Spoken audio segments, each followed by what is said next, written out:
Welcome back here to Up North at 4. Bill Vancos for the Rhinelander Historical Society joins us now, and we're kind of taking a step back into the past a little bit, right? We're doing, or you guys are doing, a fur trading showcase in a way. Correct. Tell us about this event that's going on. Okay, we did this similar 5 years ago, and the reason I wanted to do it then was most people think that this area didn't come to life until the lumbering, the logging and the lumbering, when in fact there was a lot of activity going on before that. The fur traders were, navigating the rivers, and they were trading with the Native Americans for furs. And so this was going on, and they were the ones that would come back to the trading posts and talk about the vast timber that was up here. So that's how the lumber barons started hearing about this. So they really played a part in the logging as well by making it well known that there was there's large amounts of timber up here. And so the fur traders got chatty, the lumber people heard about that, and here we go. You know how those fur traders are. You Always can't keep their mouths shut. Yeah, right. They're always so yapping. so in the 1600s they were up here already trading for furs, and the furs were commissioned by Europeans, and they would send groups over here that would, like I said, navigate the rivers and do the trading.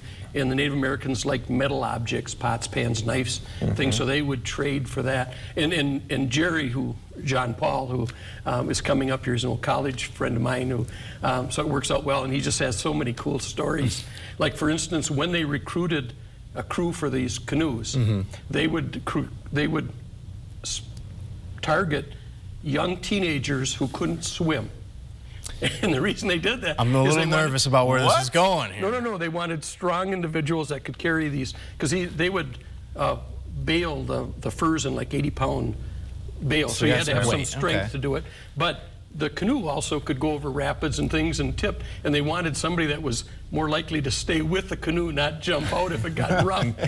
So that's the reason why they looked for the non-swimmers. There's some weird reverse psychology. They thought that one through. Yes. As an old HR man, that's really humorous that they would target who their best employee was going to be. But and obviously this event is sort of to educate people, right, about the areas where we live, right? Like, we may not have known this was a hotspot for fur trading before.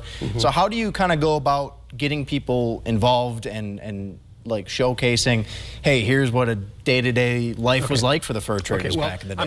I'm gonna let Jerry and Karen do most of the heavy lifting on this job. Excuse me, but this is really a family-friendly event. We encourage parents and grandparents to bring children to this. The children, might want to just touch all the furs and play with the stuff and do that, whereas the adults might be more interested in, in more of the, the educational part of it. But there's something for everyone. And so Jerry will have his canoe up here, and we'll have it at the Historical Society on Saturday. And then with Jeff's help on Sunday, weather permitting, we'll put the boat in on Boom Lake and take people for rides. And we did that 5 years ago, and it was such a hoot because Mel's did their demonstration day over by the beach. So pretty soon they're out there stand-up paddleboards and all that. Pretty soon we come coasting through with this old canoe. You get Mitch from Mel's involved and it's over. But the looks on these people, when they went by. So it was a great day. So both days were great 5 years ago, and I have no reason to believe that it won't be super again this year. I sometimes wish that I lived like 300 years ago. Like, life seemed like it was simpler. He's not just saying this. Like, I really believe that. Like, I have like a little house on the river, but it really wasn't easier. It was actually a much harder life, right?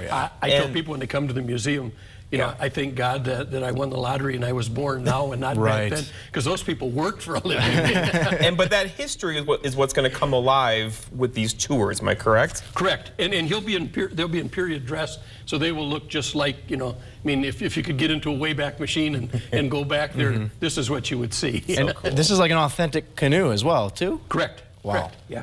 So, Jeff, like, if you always talk about, I want to live back 300 years ago, this is your time to actually experience it. I would have loved to like made a canoe out of like birch trees, right? You carve out the birch tree, and like the birch tree, like, what do you call the skin of it is like waterproof, right? Yeah. Right. I mean, I could see myself doing that. Could you imagine Jeff with like all the furs, the coonskin cap? It would look good on him. There's a man up in Lac du Flambeau that actually makes canoes.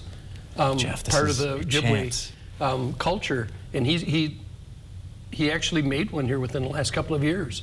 So they're trying to keep the, you know, all of the traditions and the arts going with the younger members of the tribe. So he actually does do that thing. So road trip, huh? Yeah, we might have to take Jeff on the road here. Well, Bill, we appreciate you coming on. So obviously Jeff is already interested, we know that, but for anyone else who's interested in attending, where could they find more information, and when exactly is this event taking place? Okay, the event is going to be this Saturday, the 28th, from 10 till 4 at the Rhinelander Historical Society Museum, which is 9 South Pelham Street, behind McDonald's, in between McDonald's and the courthouse is the easiest way to find it.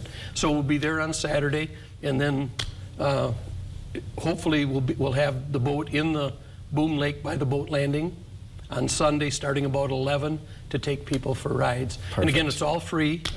There's no charge for any of this stuff. So cool. It's just a fun day, and like I said, it's intended to be family friendly. So all ages hopefully will maybe have different reasons for enjoying the day, but everybody should have a good time. Absolutely. Bill, thank you. Bill, thank you so much. Of course, get those canoe paddling arms limbered up, Bill. Thank you so much. Have a great weekend.